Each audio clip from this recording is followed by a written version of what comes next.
George Bruno with the 21 Report. We're at the 21 Convention, the final event of the decade. And I'm having a conversation with Alexander Cortes. Welcome. How you doing, George? Good, good. What a great speech. Thanks. Absolutely. Felt good. Yeah. You flowed. Yeah, I never really know. I'm of the belief that if you truly have knowledge of a subject or knowledge of this, you inhabit that you should riff on it purely by instinct. So Yeah. I'm not favorable to extensive planning that way.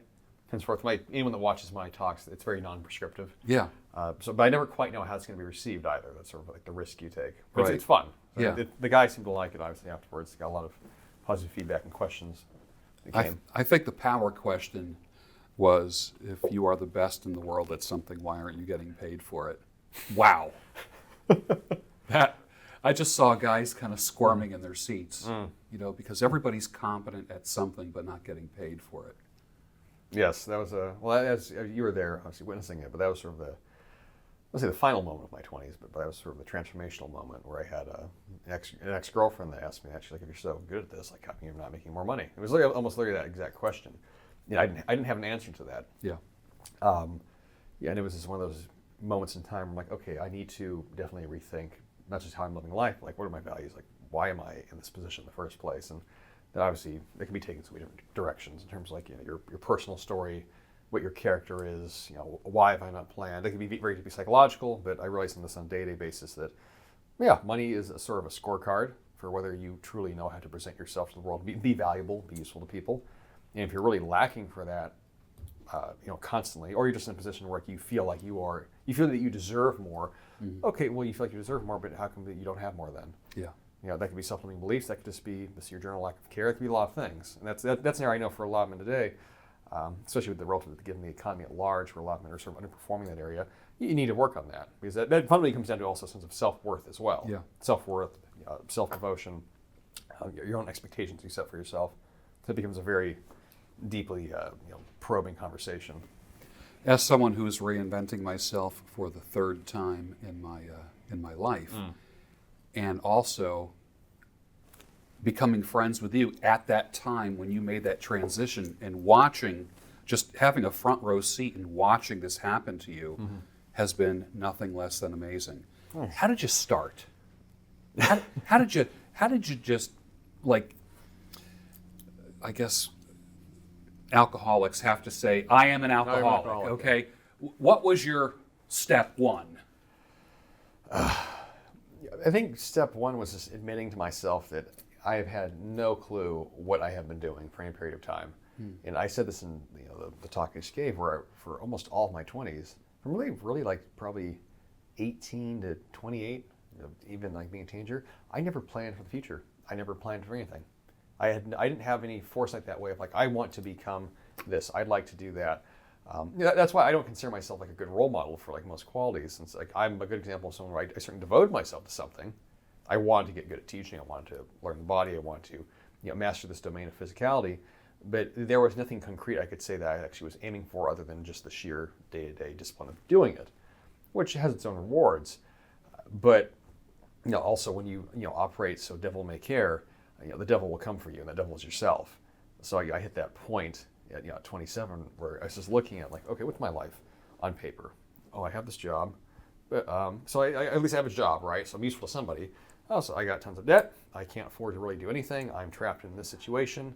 I'm completely restrained by these subsequent limitations. I haven't taken care of this. I haven't taken care of this. This has been a recurrent problem for myself for a long time. I have nothing really to be proud of other than I could point to like a body of work. Well, I've done this for people. Certainly, okay. What do you have to show for yourself though? I really don't have anything. I have a car that I'm late making payments on. The whole thing was rather just a very, very lame situation, honestly. Yeah. So but I was at that point. All that said, I was like, this needs to be reversed. So I went very much in the opposite direction. Like, okay, I'm going to go from not caring about money because I'm supposedly above caring about. I'm beyond caring about that. I'm making excuses. I was making excuses. I'm actually going to start caring about money. But that conversation of going, let's say, from poverty mindset to a rich mindset, that really comes down to, I said also in the conversation as well before, but how do you value your time? Then okay, how do I value my time? Well, what value do I have to people? Like, what value do I really have to people? Why do people find me valuable? Then you have to actually talk to those people. Then you have to align yourself and make that congruent with how you feel about you and what you think about yourself, what your beliefs are. Yeah, and hopefully you have an audience, or you have a market, or you have people where, with how they perceive you and how you perceive yourself is hopefully somewhat the same thing. It's accurate. What you think your values are and what they find valuable in you, hopefully that's the same thing. Like when I talk about the value of time, do you believe what you do in an hour is worth more than the hour itself? The formula that I use for wealth over and over, again and again, I tell people is you can get a compound interest, obviously, power compounding. You can get into solving big problems. There's various definitions you can use, but fundamentally, can you do something that is more valuable than the hour in which it was done and created? Those are valuable things. If someone makes, let's say, gold jewelry, a ring, something, well, this has value to me beyond when they first made it. If someone teaches you something that really solves a painful problem, well, that could be $10,000, $100,000, $1 million in value. A lot of what marketing is like. Okay, how do we market a product and create demand for it? And it's this big sort of like businessy question. Like, it's not. It's okay. We have people, and we need to put a desire into them or find out what they desire. And if the longer they've been wanting it, the more valuable it's probably going to be. And those things that we dispose of very quickly, we don't consider that valuable at all. Those things that we hold on to, those things that we struggle with, that's valuable. And that was like the moment for fitness. I'm like, fitness for most people is an immense struggle. Feeling good about themselves, feeling good about their body, feeling good about how people see them, perceive them, how they move. All these big things that go into it. I'm like, that's really valuable. Like, I should be making more. I should have more to offer. But then if you're going to offer more, you have to clarify what you're offering, which then you go back and assess your own value and how you're defining it. So it's sort of this virtuous cycle that keeps repeating. And I'm not necessarily of the mindset to say that like pure, making money is sort of the highest good, but certainly it will reveal what you're good at, and it will make you better at it. And that process, once you begin it, that can go on for a long time.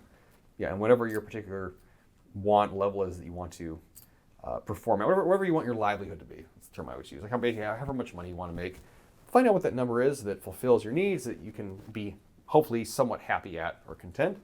And then, like I said, reverse engineered. Work backwards from that process.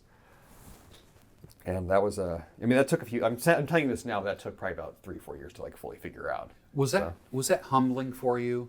Very. I'm known for being a very arrogant guy, and I don't shy away from the fact that I definitely have a presence that way that puts me at odds with people. But at the same time, I've told anyone that knows me well knows this. Like, I will take any kind of criticism.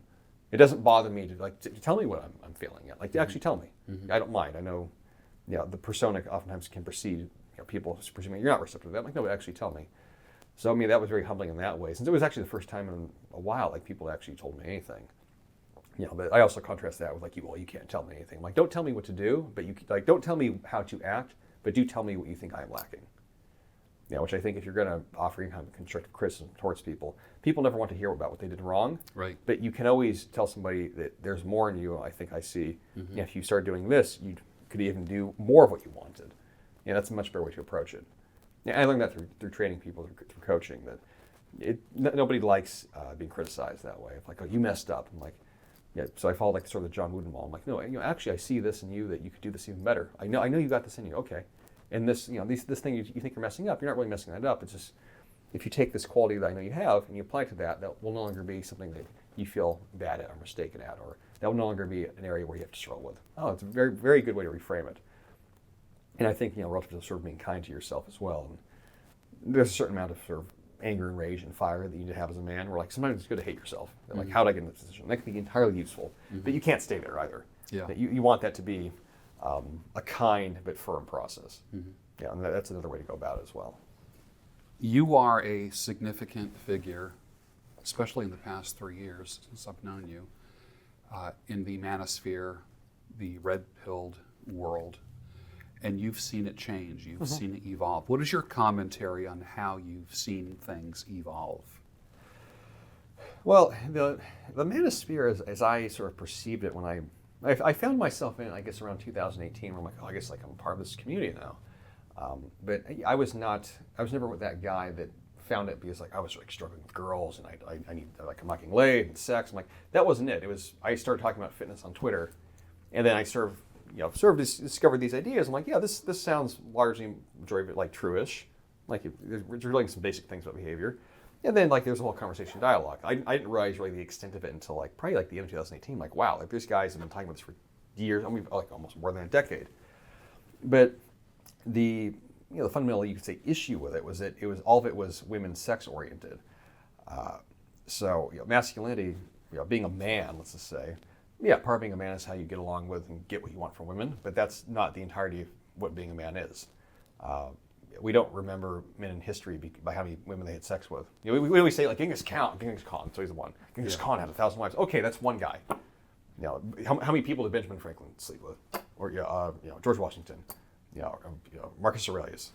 I keep naming historical figures, who are of prominence. Well, how many women? You don't assess really guys that way, honestly. Like, there's an element to that, like man to man, where like, yeah, it's good to be confident. Obviously, it's sex, yes, great, cool. Yeah, we all love women.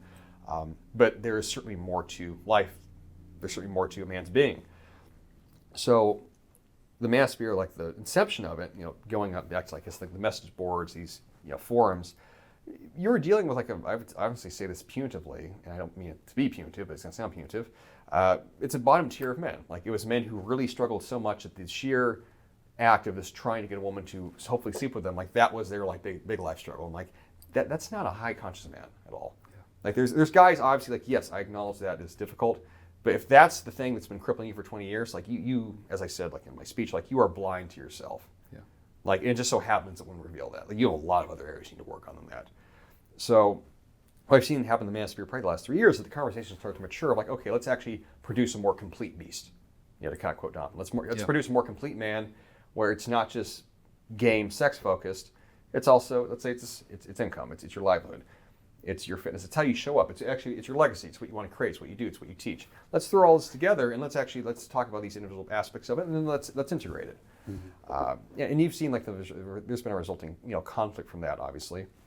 And also too, like with all the I guess you'd say the red pill PUA stuff, there's also a certain orthodoxy that I think developed, and whether someone agrees, disagree, I don't give a shit, honestly. You can disagree, but the sheer amount of rage and anger and how dare this be spoken of outside like the context of correctness and like. This is a bottom tier conversation. Yeah. Like myself personally, and maybe I'm the natural Chad Alpha. I'm like, I didn't struggle to the level where I need to keep talking about, hypergamy and in-game and dread game, all these things for the next 10 years. Hopefully you get to a point where this is not an issue for you. You just are able to have functional relationships. Right. Whether that be with one woman or whether that be with multiple, like you just have relationships and it's to your satisfaction. If you spent 15 years doing that, like you haven't probably really solved anything for yourself. Right. And you saw that, I've seen that in some like the PE guys now, like they're in their 40s and they've gone through this life cycle of like, I slept with X amount of chicks, but now they're at a point where like, actually I want to just be with one person. Actually, love is good. And then like love was like the dirty word, like that everyone didn't want to use for a long time. Like, oh, love. Now like, okay, let's actually talk about people caring about each other because that actually does drive most of what we do. Right. And there's also the factor too, a lot of these guys are just lone wolves. Like they're operating, it's just them trying to pick them with girls. Cool, great, it's fun. Men don't create great things by doing it by themselves. Most things that we associate with greatness are actually cooperative efforts. Even the men that we know as generals or warriors, like things that they led men into something. It's not just them doing it themselves. Right. There's certainly exceptions, of course, as there always are. Well, Hercules was one guy. Okay, like there's certain mythological exceptions, cool, but those are also mythological figures. They actually had very complicated mythologies to them. It wasn't just one guy taking on the world, and even if it was, that was also an idealized form of masculinity. Historically, men who accomplished great things, they did it with other men together. I talked about that in speech as well. A lot of guys they're uncomfortable making friends. Like they lack fraternity that way. To even be around men and have like a personal conversation, like they're afraid of other guys almost. Like, oh, I don't want to be intimate that way, or that's gay, or I've just never done that before. I have no closeness with other men. I'm like. So you can't be intimate with women. That's a big struggle. You don't know how to have male friends. And like you don't know, you don't feel good about yourself subsequently because you're basically absent from both areas. I'm like, that's not a good position to be in. So I'll be active on a forum. Yeah, so you can be active on a forum, anonymous forum. Yeah. Wow. The 21 convention has evolved as well as the manosphere. You've been part of it for the past few years. Mm-hmm. I think you and I spoke. I think your first year was my first year. At it, and you've watched it evolve. Mm-hmm. What are your observations about how the organization has evolved? So I came into it was 2018. So I mean, the evolution of it has sort of, yeah, I can almost say it's sort of been the evolution of both. Anthony, as he's gotten older, because obviously he's in his 30s now. But it was just the change in the conversation with like sort of the closing of the decade, where the earlier conventions, obviously they had that current of this game, women, sex, great. But then as guys got older, naturally these men just get over time. It's like, okay, maybe I actually had competency in that area. Now what? There's other things I want to improve on. Also there's been a general, there's been a dearth of, let's just say, masculine energy in the world, like yang energy. Like, the men are in short supply now, men with a capital M. And as that has become more, let's say, culturally relevant, that's sort of risen to the top of the social consciousness finally. I think that's created its own sort of market for like the Twin Convention, where okay, there's men, they don't just want to talk about this area of life, they want to talk about a lot of different areas. So now we can actually provide some leadership and fill the void. A lot of the conversations I have with guys today, it's not, myself, it's not anything girl game driven. It's personal responsibility. It's planning. It's telling them learning how to struggle, be brave, resiliency, pain tolerance. Certain very sort of like fatherly, brotherly sort of qualities you try to teach somebody. The woman part's sort of a small aspect of that. And I've found, it's been my experience with both mentoring young men and myself, the more you define yourself by your masculine nature, the easier else everything falls into place. Yeah. So you move the world around you by the way you're being, and there's not that need to sort of overanalyze and problem solve it so much. Like you carry an energy that sort of does that for you, and then you're also recognized as having your own sort of sense of personal leadership. You have authority over yourself that people fundamentally will respect. Yeah. It's interesting watching you and your girl. Yeah. And there's a lot of people who never saw that side of you. And I think it's inspiring them. I honestly think that. I hope so. We're all tired of being Lone Rangers. No, I mean, I've said, I've said before, like you can't be afraid to love, and you can't be afraid to have a connection with somebody. Yeah. It's this weird thing. That's why I came to odds with a lot of the red pill stuff, where a lot of it was sort of like risk mitigation. I thought, I'm like, you're mitigating risk for something that's an inherently risky situation. Like every relationship carries risk.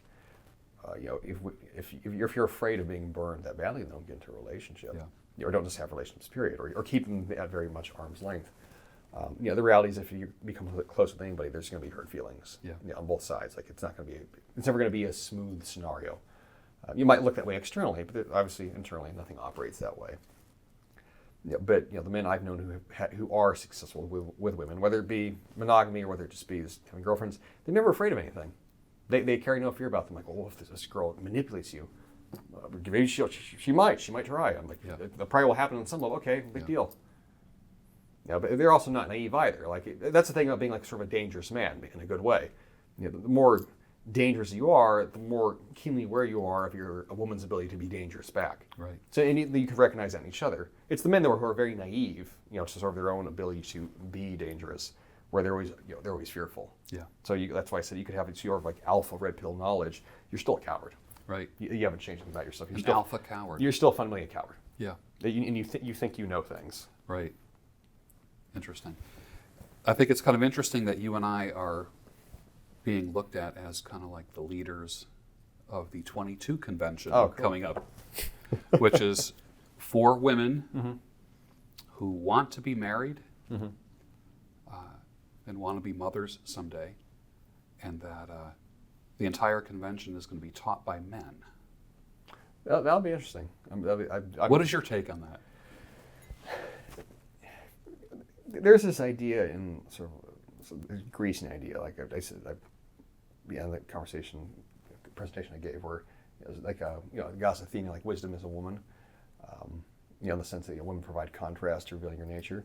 That said, relative to the 22 convention, like okay, it's going to be women. I think women are probably going to show up just wanting to understand men better.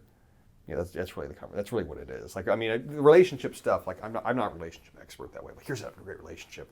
I do consider myself very insightful. In fact, like okay, here's what like a man is. If you can understand what a man is, and then you can better understand yourself and how you can provide some healthy contrast to that, you probably will set yourself up for a better relationship. Yeah. Now, whether that's short-term, long-term, marriage, and like whatever, but if you want, that's why I see lacking sort of the modern world relationships. Like it's not. How should I say? it's not the dynamics of like what the love is. It's just the understanding of each other. Yeah, I've met so many women where they just don't understand men at all. They have no sense of like what a man's personality is, what a man's nature is, and then subsequently there's all these men that don't understand themselves.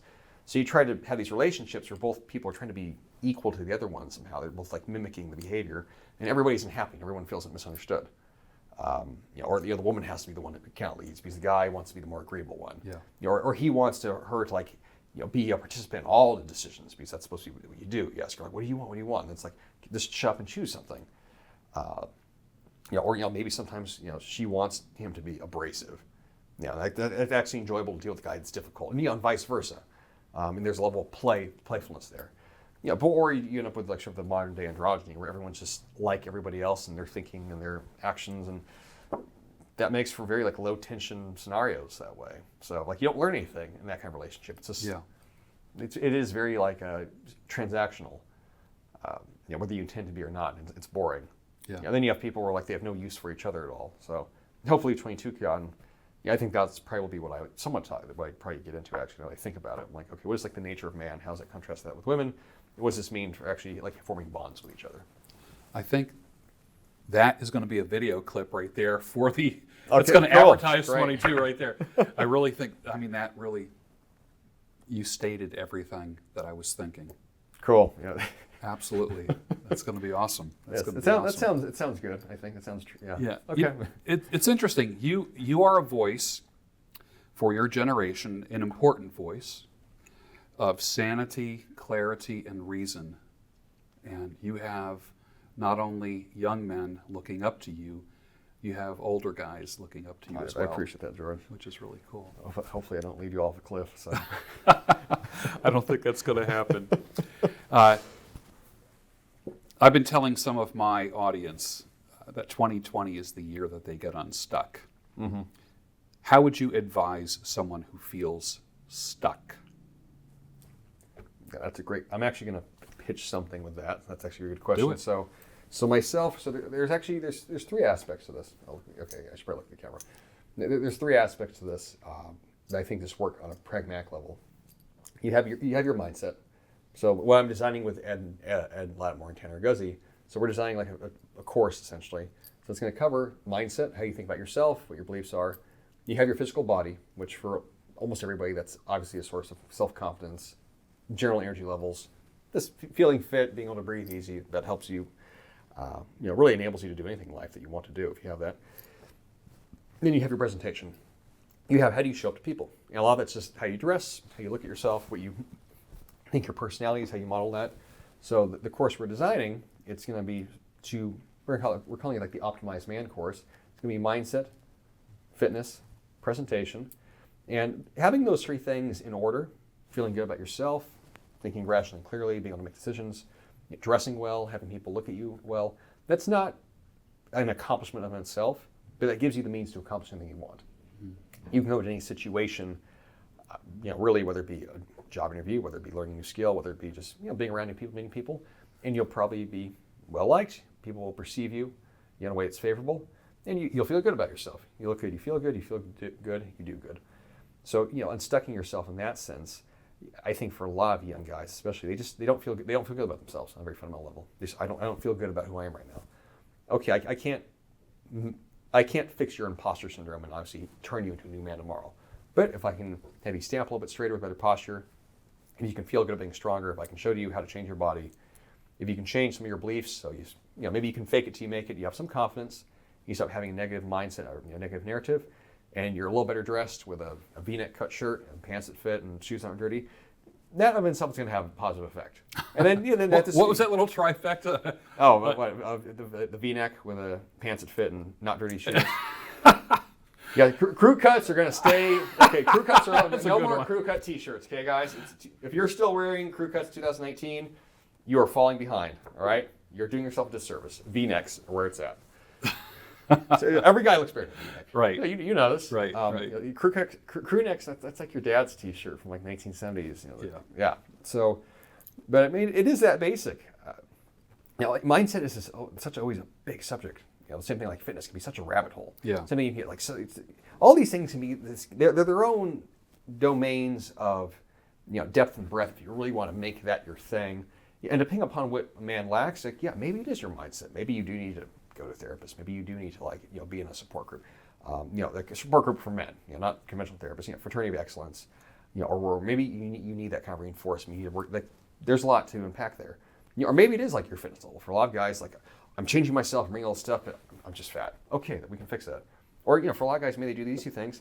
You're very poorly dressed. Like, you're trying to go out, you're trying to meet people, trying to, whether it be girls, friendship, getting a raise, or just, feeling like looking in the mirror, like ready to attack life. You're dressed kind of geeky.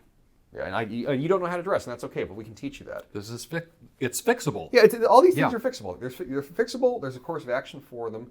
Yeah, if you do those 3 areas, I can't imagine you still feel stuck in life. Like, I don't know what I want, what to do. I'm like, that's going to give you some direction. It goes back, to the idea of definition, discipline. The more you define yourself, the more you have some contrast to your character, the more you act with consistency on a daily basis. You repeat actions. You have that effect where you slowly become the thing that you're acting out. Yeah, you hit that point, and things will start to become clear to you. I'm not a fan of anymore of like the deep analysis. Like, let's deep dive and let's find out what really the answers are. Find them out through your living. Don't find that you're not going to find them out through your thinking. You can be made to think anything. If I sit here and I give you a prescription as to what all your problems are, emotionally, mentally, some people might buy that. It's like, oh, he had all the answers. The answers are in you. Don't ask me. There's this idea of like, so someone's got to have some answers. People ask me, so like, you got to give me some answers. You seem like you have your stuff together. Like, where are the answers? If I ask for the answers, like, there must be something you can give me. Yeah, and my answer to that question is no. No, I don't have the answers. You have the answers. They're fucking in you. So if you can do these 3 things as a man, your fitness, your mindset, how you think, how you present yourself to the world, you'll find out what you're really about. Don't ask someone else to be your daddy guru, tell me the way I need to think, feel, live, and act. Don't ask for that. That's in you.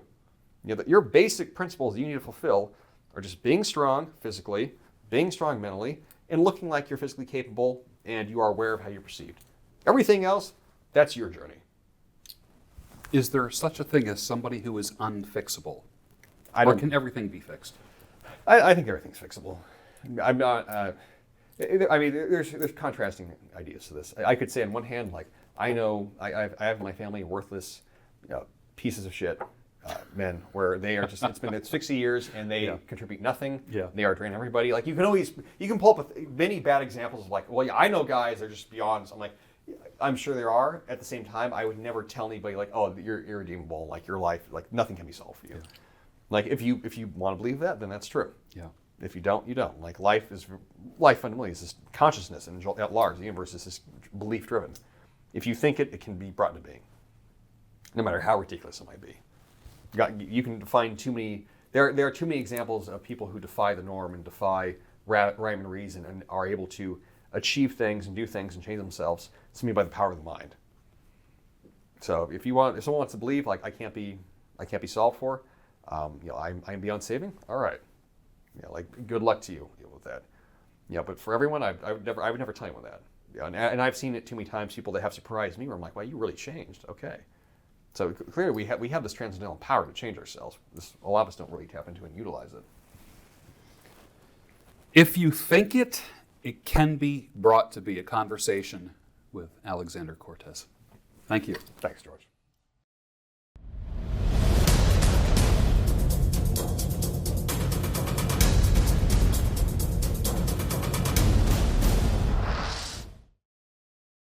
What was your experience so far with the 21 convention? Oh, outstanding. Professional, all across the board. Really good energy with a lot of people, and I just like it because it's a very positive direction. This, George, this has been a first-class event. It's fantastic. You guys run a really tight ship. I've been to a lot of conventions over the course of my business career, and I can tell when things are well-run and when things aren't, and this is a very well-run operation. I was very impressed. It's pretty incredible to see where Anthony's brought it, especially from last year, which was my first year here, and to see the upgrades he's made, it's been incredible. I've got my notebook, and with every speaker, I've written down about 2 or 3 lines under each of the speakers of just the key prime stuff.